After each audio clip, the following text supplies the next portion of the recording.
You, as an acoustic guitar geek, are on a constant tonal quest, a search for the most satisfactory of sounds, a chance to have a once-in-a-lifetime encounter with an instrument that has transcendental tonal and aesthetic qualities. Well, today I'm going to share with you 8 luthiers who are building those very life-altering instruments. Hey TAC family, welcome to episode 181 of the Acoustic Tuesday Show. This show is all about bringing fun, focus, and progress to your guitar journey through my weekly Guitar Geek list, plus success stories from your fellow TAC members. Have you ever maintained a consistent guitar playing and practice schedule, only to feel like you aren't making any progress or experiencing any gains? Well, TAC member Mark J felt the exact same way, and today you're going to find out what he did to change his entire outlook on guitar playing and bring the fun back into his guitar routine. You're going to meet Mark here in just a little bit and find out what exactly he did. Plus, you're going to get your weekly dose of acoustic guitar news you can use, which today finds us going to Las Vegas. Yes, indeed, it's going to be warm, it's going to be sunny. We might even hit the casino for a little bit. Plus, I've got some really interesting news nuggets that I found on Instagram that involve 2 acoustic guitar greats from very different generations with the same exact message. You're going to learn about all those goodies here in just a little bit, but first, let's dig into 8 life-changing luthiers. In my opinion, we're experiencing another golden age of luthiery. There are so many guitar builders building truly life-altering instruments, and since that's the case, I figured for the show it would be best to narrow our focus to one type of guitar. So the luthiers that I'll be introducing you to today build modern acoustic guitars. What does that mean? Well, these guitar builders don't build Martin or Gibson copies. They build guitars that are unique in and of their own right. The Martin and Gibson copies, that's for another show down the road. So since we're now on the same page, let's go ahead and dig into the luthiers. The first luthier on my list is Ervin Somogyi, and I wanted to start with him because he is known as the father of the modern acoustic guitar. From the guitars that he actually builds to his overall building philosophy. In fact, Ervin Somogyi actually trained quite a few luthiers on my list, so I figured it'd be best to start with Ervin. Now, you're probably wondering, what do his guitars look like and how do they sound? Well, they are truly one of a kind. Each one is a work of art, both visually and tonally. And since we don't often hear or even see these guitars, I found a great sample of one. Michael Watts is playing the Somogyi Diospyros model. I believe I said that correctly. Whether I pronounced it correctly or not, you simply have to hear this instrument. It is truly captivating. Here's Michael.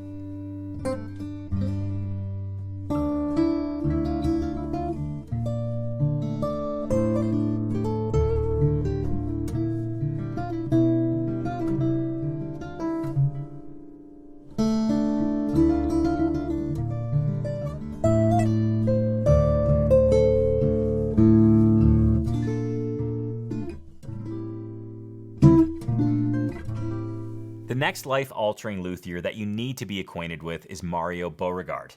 He builds guitars near Montreal, Quebec, and to the best of my knowledge, he was one of Ervin Somogyi's very early students. And holy smokes, are his guitars amazing. The first time I heard about Beauregard guitars was through Antoine Dufour.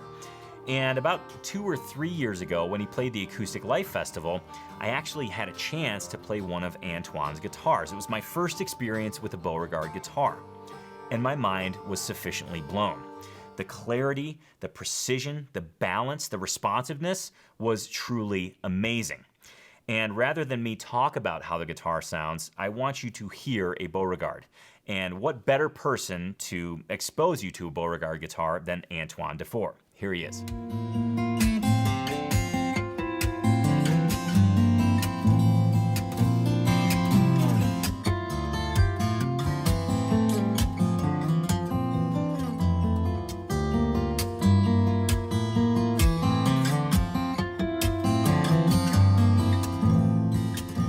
Now you absolutely must check out that entire video because Antoine doesn't only play one Beauregard, he actually plays 3. So you get a full sampling of what these guitars are capable of. Now, just because I found this next video, and I think this is an artist you need to know about, I found a clip of Dustin Furlow playing a Beauregard, and, well, Dustin is just one of those artists that he flies under the radar. You need to know about him, Plus, he's playing a fine example of a Beauregard. Here he is.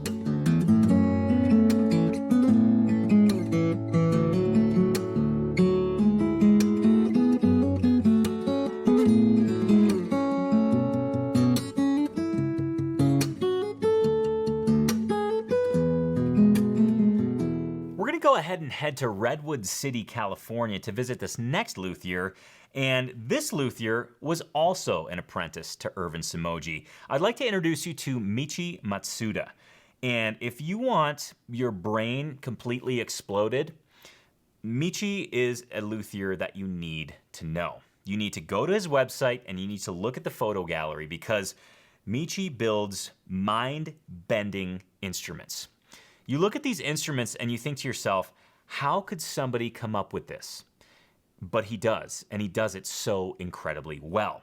So he has this wonderful knack for thinking well outside the box, but his steel string acoustic guitars are tonal treasures. They're truly amazing. And I found a clip brought to you by the North American Guitar, and it's of Stuart Ryan playing a Michihiro Matsuda guitar. And you got to listen to this with headphones because the clarity, the sustain, the brilliance of this guitar is one for the history books. Let's check it out.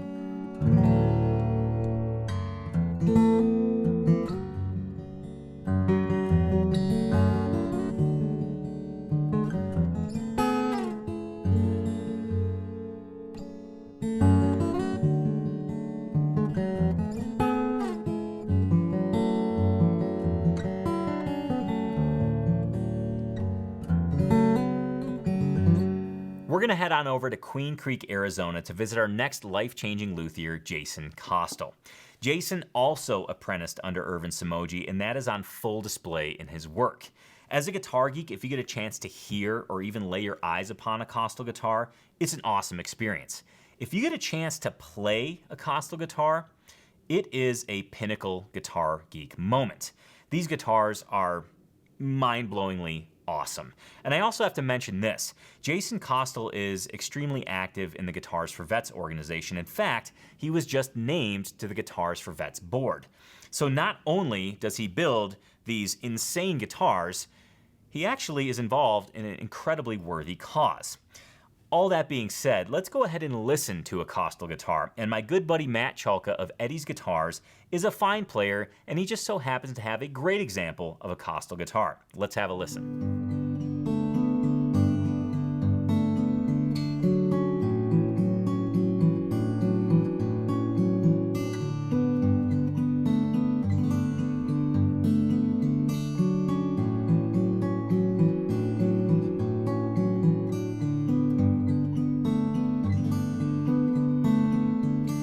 Across the pond we go to visit our next life-altering luthier. And I am truly humbled and honored to call this individual a very good friend of mine. Yes, we're going to North Yorkshire, England to visit Tom Sands. And yes, Tom Sands was also an apprentice to Ervin Somogyi. Tom is a tonewood tweaker, an ultimate guitar geek, somebody who freely offers incredible information to the guitar geek community at large. I've recommended his YouTube channel countless times, and I still recommend his YouTube channel because he talks about tonewood, he talks about lutherie, he talks about tools, and he introduces the amazing guitars that he makes with a story behind each. Each one is unique in and of their own right, and his aesthetic, to me, is so classy. He uses copper next to wood, so he has this kind of hard metal versus this organic material, and it's not really a versus situation. The contrasting of the two materials is so classy, and his instruments are, to me, a gold standard in lutherie. So much so that I've commissioned 2 instruments by him to be delivered at a much later date, but man, am I excited, and I'm so truly inspired by his work, and he absolutely needed to be on this list because I do believe his instruments are life-altering. And what better person to put his instruments on display than a wonderful fingerstyle guitarist, somebody who I truly look up to, Will McNichol. Let's go ahead and have a listen to a Tom Sands guitar in the hands of Will McNichol.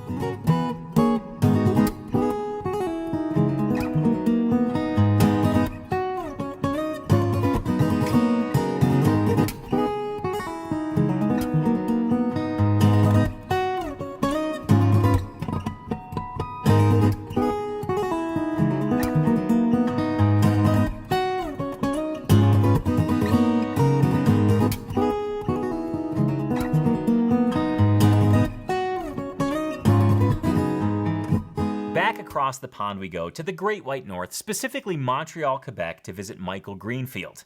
I first heard about Greenfield guitars because of Andy McKee. I had watched a video of Andy playing and I was mesmerized by the way he plays, but also the tone that he was getting out of the guitar.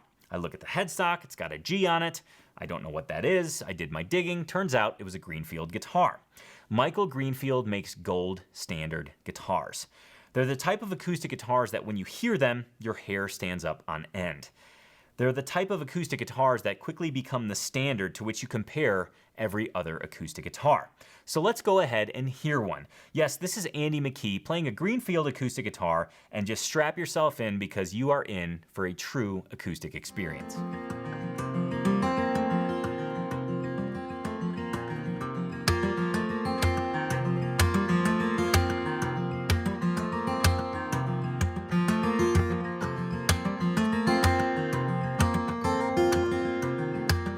Just 30 miles away from where I sit right this very second is where our next life-changing luthier calls home.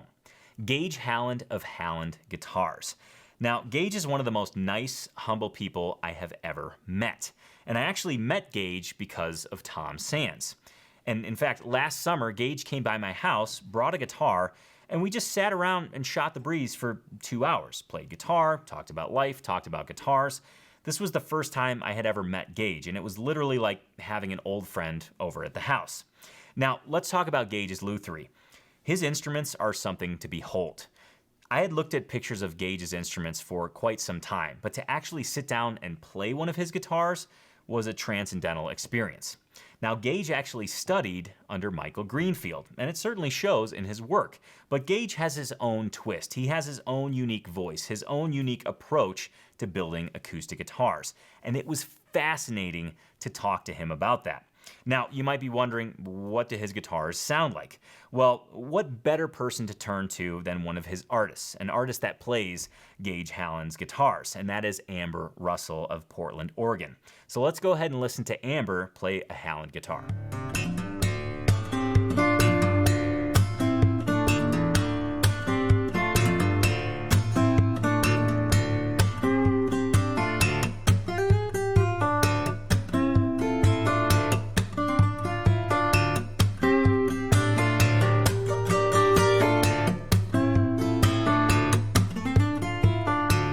The final life-changing modern acoustic guitar builder that you need to know about is Dion James of Edmonton, Alberta, Canada. I was first introduced to Dion by way of Tom Sands and an interview that they did. And when I started checking out Dion's work, I was amazed by its simplicity, its elegance, its class. Dion has this knack for really just allowing the materials to speak for themselves. And you'll see that when you look at the guitars that he builds. And you'll hear that when you listen to the guitars that he builds. In fact, his guitars have this wonderful, lush quality where the overtones are present, but they don't overtake the instrument. And I found a fine example. It's a video from the North American Guitar with Lance Allen playing one of Dion James' guitars. Let's go ahead and have a listen.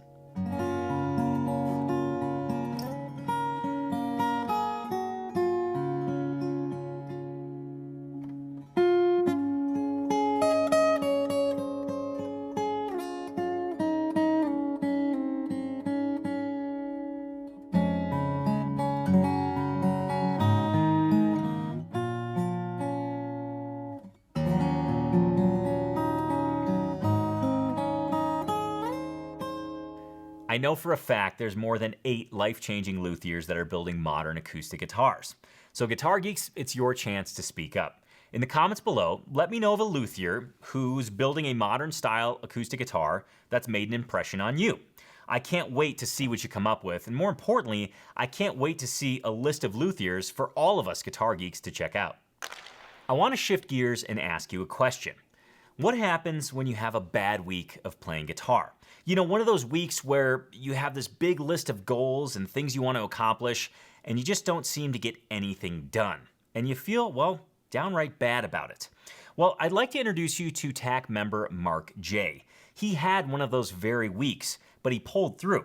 And he actually posted in the TAC community about it. Let me go ahead and read you what he wrote. For me, last week just wasn't a great week on guitar. Still good, but not great. I had loaded myself down with too much guitar work, and my left thumb joints were really barking at me from bar chords. Not complaining about it because I was still getting to play my guitar, but the fun level was losing its steam a little. My small win was that I made myself stop, regather my thoughts, remember just how much I enjoy it when my guitar is really singing, and refocus on the bigger picture, the long haul, and to enjoy the journey rather than focus on the destination. What a difference it has made. This week's practices have been much more enjoyable for me. Hand movement has been easier somehow, coordination better somehow, muscle memory also, and the fun is back. Maybe it's normal to go through where I was last week as a part of learning. Maybe there are others having those kinds of issues who can maybe try what I did to quote-unquote snap out of it. And if it helps them, then we all win. I really appreciate Mark sharing this because I know for a fact at one point on every Guitar Geek's journey, this happens. You line up a bunch of things to work on, guitar playing starts to feel like a chore, and pretty soon all the fun gets sucked out of it. It's a really crummy feeling, and Mark did exactly what I would recommend. Stop yourself, regather your thoughts, and remind yourself that every day with your guitar should be fun. Focus on enjoying the journey. Don't get fixated on this magical destination. I know that's super cliche to say, enjoy the journey, don't focus on the destination, but it is so fundamentally true. Remind yourself, every day with your guitar should be fun. Instead of looking at a laundry list of things to do, trim that down to one thing and focus on that one thing for that one day. And pull a small win out of it, just like Mark did here. His small win was the fact that he stopped and took inventory of what was going on and reminded himself, oh yeah, this is supposed to be fun. And lo and behold, it worked for him, and I know for a fact it'll work for you as well. Now I want to take a second and visit Earl Carr in Lansing, Michigan. He's got a guitarsenal for us guitar geeks to lay our eyes upon. Here's what's in his guitarsenal. From left to right, top to bottom. A Floria Midnight upright bass, a 1951 National 1145 with the body being made in the Kalamazoo Gibson factory, a 1944 Banner Gibson Southern Jumbo, a 1944 Banner Gibson LG2, a 2017 Bourgeois Vintage D, a 2019 McPherson Sable, an Epiphone Dove used as his wedding guest book this last November, congratulations by the way, a Gold Tone Mandocello, a Trinity College Octave Mandolin, an Eastman MD315 Mandolin, a 1930 to 1932 Kel Croydon KK20, which was made in the Kalamazoo Gibson factory, a Kala tenor guitar, an Alvarez baritone guitar, a Washburn Classical. Next, a Dean acoustic electric banjo, and a 70s K tenor banjo. And then a Squier Bullet Strat, a Rogue lap steel, a Samick Greg Bennett Les Paul copy, a 2001 Fender American Telly, a 2019 Gibson Les Paul Jr. Tribute double cutaway, a 2019 Heritage H535 Standard, a Koistinen Cantaloupe, I'm not exactly sure if I said that correct, a 1965 Gibson ES120T, a Sterling sub bass, a Kala soprano uke, a Squier 5-string jazz bass, and finally a Bahraini oud. I hope I said that correctly, but wow, that's a hell of a guitarsenal from Earl. Earl, thank you so much for sharing. And if you're sitting there thinking, you know what? It's time. Today is the day I'm going to share my guitarsenal on the Acoustic Tuesday show. Well, I'm asking you to please do so. All you have to do is follow these 3 simple steps. Number 1, go to acoustictuesday.store and pick out your favorite guitarsenal shirt. Step number 2, once that shirt arrives, put it on and take a picture amongst all of your guitars. And step number 3, please submit that picture at acousticlife.tv. Once you're there, click on the submit link in the top menu and you can go ahead and upload your picture and tell your story just like Earl did. Now please imagine something. We're sitting in a room, we're playing Uno, and I throw down the reverse card. Yes, that's exactly what we're gonna do. We're gonna reverse time and head back to episode 178, where I talked about 10 must-hear Celtic guitarists. There were some great comments on that show, and I wanted to feature a few. The first one is actually a double comment. I don't know if that's a thing, but I just created it, so it's a double comment. It was along the same lines, so I figured I could lump them together. The first comment comes from R.R. Stout, and they say this: Yo, Tony, check out Thomas Lieb. George Loudon actually makes a Thomas Lieb model. He's pretty badass. Followed by the next comment from P2US 1000, Thomas Lieb. He's an incredible player who plays Loudon guitars. something makes me feel like R.R. Stout and P2 US 1000, they're in cahoots. Because apparently Thomas Lieb is a player that I must check out, and I indeed will. Thank you very much for the recommendation, you two. I don't know if you're in cahoots, but if you are, you done well, because you got featured on the Acoustic Tuesday show. Our next comment comes from Robert Hogg, and he says this: having grown up in the Kalamazoo area, I too am a little torn on the idea of turning the old Gibson Guitar Factory into a hotel. I was fortunate enough to tour the factory on a field trip back in the 70s when I was a middle school student. One of the most memorable experiences from my childhood. It will be hard to see it modernized, but on the other hand, the old factory is definitely in need of repairs. This may be the only way to save what remains. This is interesting perspective because Robert clearly has a connection to the factory. I mean, he went there on a middle school field trip. First of all, I gotta ask if any of my middle school teachers are watching, why didn't I get a chance to go on a field trip to the Kalamazoo Gibson factory? That wasn't in our curriculum, but it should have been. Robert, thanks so much for both your perspective and your comment. I think it is one of those things that's a little bittersweet because you don't want to see this music industry icon be torn down in an effort of progress, but maybe that progress is the only way to save it in a way and almost save its memory. I don't know, but again, Robert, thanks so much for your comment and your perspective, obviously because you're directly tied to it. The next comment comes from Rich Johnson, and he says this: you digging this young group we have on the Hawks right now? Center will be interesting with the return of Doc. Also, Kaner for captain? I'll be honest, I was expecting late 90s, early 2000s performance this season after the losses, but wow, the youngsters are killing it. Honestly, if this is the coach is doing, he has earned some respect from me, who has disliked him from day one. Well, Rich, I have to say, I'm impressed. You know, at the time I'm filming this, the Hawks are going through a little bit of a slide, but I have to say, I know this isn't directly guitar talk, but I'm a hockey fan, and I just have to entertain this question. I'm a huge fan of the young roster. I think the prospect of Kirby Doc coming back for later in the season is huge. Kaner for captain. Yeah, he just crossed the 1,000-game threshold. Huge congratulations to Patrick Kane, one of the best, if not the best, U.S.-born hockey player. And then what was the last question here? Oh, if this is the coach is doing. You know, this is interesting because Chicago sports, we are passionate people. And whenever a change happens, we don't like it. Especially when we got rid of a proven Stanley Cup winning coach, Joel Quenneville, who's now in Florida. They're kicking butt. Anyways, Jeremy Colleton, young coach, he's doing great. And if this is his doing, I mean, he's playing his cards right and he's kicking butt. So I'm all in for the Hawks this year. I think they're going to make the playoffs. I really do think they're going to make the playoffs. If you don't think so, let's argue in the comments. No, I'm just kidding. I don't want to argue with anybody. But this is a fun hockey season to watch because it is so different. And it really gives you an intimate knowledge of the teams within your division because all the teams are kind of in these isolated divisions. Anyways, enough hockey talk. Thanks so much for the comment there, Rich. I'm glad to see the Hawks are kind of, well, I guess turning things around from where they started at the beginning of the season. The next comment comes from Abraham Tomahawk. And they say this: one awesome Celtic guitarist would be Pierre Bensusan. Also, as you appear to have done already, check out music from the Celtic Connections Festival, which is shown on BBC Alba, Scotland's Gaelic language TV station.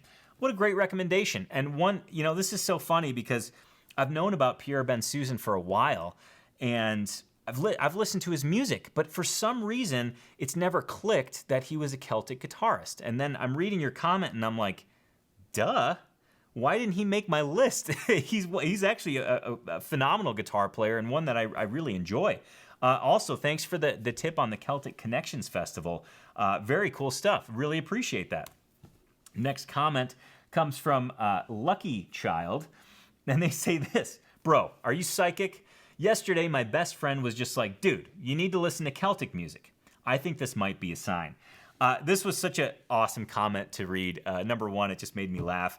Number two, I enjoy discovering new music. It's one of my favorite things to do. My wife, Whitney, goes a little bit crazy because starting Friday and then Saturday and Sunday, I'm on the hunt for new music, new releases, or new artists that are older, but I just haven't heard them yet. So I love discovering new music, and I'm so pumped that the show helped you discover some new music to listen to as well. So cheers for discovering new music. I really dig it, and thanks for the comment. I really, really do appreciate it. The final set of comments are conflicting. They're conflicting comments, and ones that I read and I can't even weigh in on, but it's public opinion, so I wanted to share it with you. The first comment comes from Omar's Acoustic Highway. Shaving a haircut might be an excellent idea. Noted. The following comment immediately after that comes from Tex Haynes. Don't get rid of the beard. Your young ones won't recognize you. From experience. So Omar, while I appreciate your observation and your encouragement to get a shave and a haircut, I simply can't do that because I don't want to damage young Emerson. He has this image of a bearded dad and a long-haired dad. I can't do it. I can't do it to him. So I blame it on Emerson. He's the reason why I can't do it. Actually wasn't planning on doing it anyway. But everybody, I do appreciate your comments so much. What a treat to get to know you through those comments and to just, again, have such amazing discussions, great questions, and just, man, I love this community so much, and I'm so happy that you're a part of it. On to the final segment of the show, and yes, indeed, that is acoustic news you can use. It is my obligation, it's my responsibility as an acoustic guitar geek to help keep you on the front lines of news within the acoustic guitar industry. But you know what? I'm taking this week off. Kinda. I've actually got 2 interesting news nuggets for you, but first, I'm gonna just kick you over to Las Vegas. I'm gonna sit back with my cup of coffee, and I'm gonna watch the news. Yeah, with you, because it's brought to us by Heartbreaker Guitars. I'm gonna kick things over to Carly at Heartbreaker Guitars. She's got 3 guitars that she is dying to tell you about. So, with that being said, take it away, Carly. Thanks, Tony, and hello, Acoustic Tuesday friends, and welcome to the latest edition of the Acoustic Tuesday newscast. My name's Carly, and we are in the Heartbreaker Lounge in Las Vegas, Nevada. Brendan's off today, but I am joined by my sleepy pal, Toby the Beagle. Okay, Tony, I have 3 incredible stories you are going to want to hear. First on deck from Bourgeois Guitars, we have the Piccolo Parlor made with the world-famous The Tree mahogany. Second up, from McPherson Guitars, we have their brand new Blackout Edition Sable Carbon Fibers. And lastly, we're going to bring you a story from Loudon Guitars and the new Rosewood Sharon Editions. Okay, Acoustic Tuesday friends, check this out from Bourgeois Guitars. This is the Piccolo Parlor made with The Tree mahogany. Now, we're going to go ahead and turn this around. Look at this. Now, some of you are already familiar with the story of The Tree. For those of you that aren't, we're going to make a quick recap so that you can see just how incredible and rare this wood is. So, in the mid to late 60s, there was a tree in the rainforest of South America. A group of loggers went and found it, tried to excavate it, tried to cut it down, and they couldn't do it. For weeks they tried. Finally, at the end of a several-week period, the tree did fall, but not in the way they expected. Instead of falling forward so that they could take the pieces out, the tree actually fell backwards into a ravine where they couldn't get to it. Fast forward to the late 70s, early 80s, another group came, different tools, different technique, and they were able to separate it into pieces and get it out of that ravine. Now we have the tree. What makes this so special? Well, it turns out that that particular tree in mahogany had a genetic difference that made the figuring very specific. So you've heard of things like flame, quilting. Well, this wood has what they call blistering. It's some of the most gorgeous mahogany that you've probably ever seen. This tree is the only one to have ever had it, and we haven't ever found anything like it since. Let's give it a listen.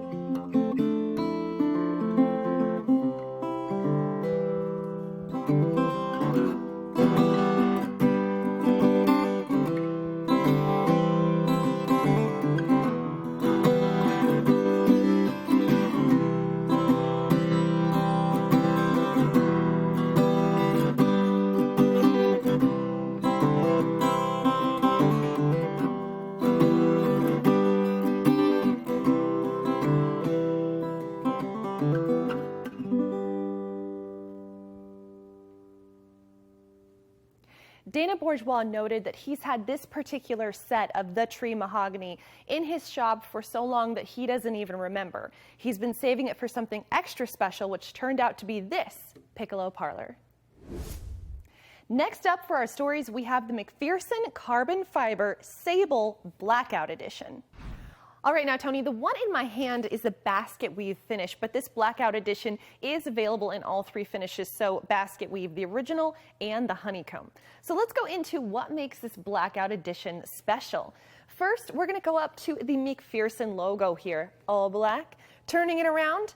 Now, these are Gotoh 510 tuners in this really cool gunmetal finish. Back to the front. The nut, as usual, is black. Bridge is black.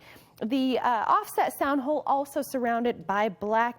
Lastly, for cool appointments on this, we can see that the fretboard is completely black except for this one little wave inlay. Now, one more thing before we end. Strap button.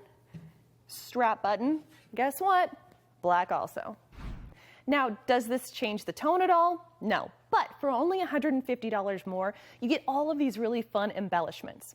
Basically, what Matt McPherson did was make a cool guitar even cooler. Let's give it a listen.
Lastly, for this edition of the Acoustic Tuesday newscast, we have the Loudon Sheeran Indian Rosewood edition for 2021.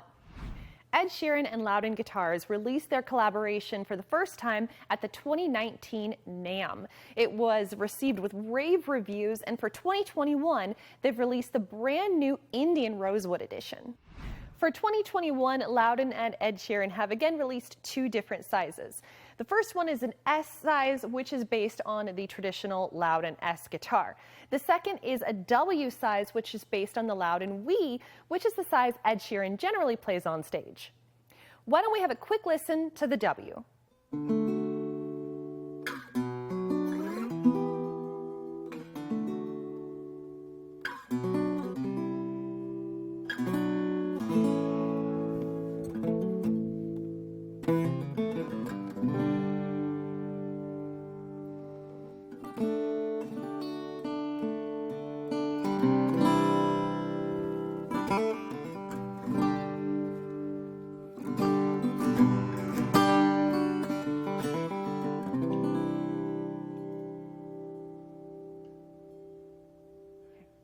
Let's take a listen to the S model.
pricing on these Loudon Sheeran 2021 Indian Rosewood editions range between $900 to $1,300, depending on specs.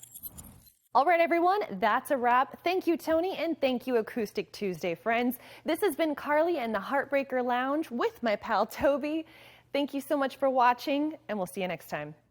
Huge thanks to Carly from Heartbreaker Guitars for helping us discover some new and cool happenings within the industry. I have to say, I love the McPherson Sable. I've had one for, I want to say, the better part of a year now, and that guitar continually blows me away. From the tone, to the feel, to the playability, to the fact that I had it out in the same room as my wood stove, and that thing never changed tuning. It never went out of tune. I never had to worry about it. And now the fact that they're offering a blackout model, I mean, black is my favorite color. I know you color purists out there are saying, black isn't technically a color. In my world, it is. I wear black t-shirts and blue jeans. That's all I wear.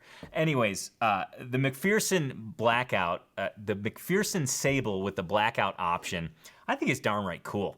I don't not like gold hardware, but if I had my druthers and I had to pick, it'd be the blackout version. So again, huge thanks to Carly and the folks at Heartbreaker Guitars. I had a chance to actually meet Carly in person when I went to Vegas some years ago. And she is a guitar geek. In fact, the whole crew at Heartbreaker Guitars are guitar geeks, and it's just so cool to have them as part of the Acoustic Tuesday family. So thanks again. I've got two more news nuggets for you, and these are really important. You know, I don't talk about it that often, but I think mental health is one of those things that is starting to be talked about more. And I found a post on Instagram from Acoustic Tuesday family member John Gom, and the post really hit me, and I wanted to share it with you because it came from kind of mental health awareness, that perspective, but it also sheds light on something that's really important for us acoustic guitar geeks, something that we should hold so incredibly dear. And the follow-up story is proof that what John's saying is true. We'll get there. It has to do with Neil Young and some chickens. Hold on, let me read John Gom's Instagram post. I'm just gonna grab my phone here and read it. I've been hiding away, battling with my mental health recently, and I always feel I should be out in the world more, trying to be of more value. But I'm learning that actually it's how you value yourself that matters in the end. That's what will save you. I imagine I'm the last person on Earth, the last one in the universe. Would I matter less then because there's nobody there to see me or hear me? No, I'd be infinitely important. I'd be the last being consciously experiencing the universe. And when I died, that would end. I guess that's what I mean about value. I hope this idea helps someone. You know, I read this post actually a couple of times because it got me thinking, you know, as musicians, as guitar geeks, as anybody who plays the guitar, I think so often we start looking for this external validation of, am I good enough? Am I playing the right things? Do you like what I play? When in actuality, if you like what you play, that should simply be enough. Easier said than done, because as you see, musicians of all kinds and types struggle with that. But I just thought that was a very thought-provoking post, and one that came from, again, the mental health kind of awareness world, but also touched on that topic of, you know, if you like it and you think it sounds good, it is. So value yourself and value your own opinion of what you're doing. Don't always look to others for validation. I'm not saying that, you know, people clapping or saying good job, I'm not saying that doesn't feel good, but ultimately make sure you feel good about what you're creating, whether you're brand new to guitar or you've been playing forever. Which brings me to the final news nugget, because Neil Young is embodying this. Neil Young writes music because he likes it. Neil Young plays music because he likes it. Neil Young doesn't even have to have a crowd to play music to. In fact, I found footage of Neil Young playing music to his chickens, which proves he values what he's doing because he likes it. He's not looking for the approval of the chickens. Here it is.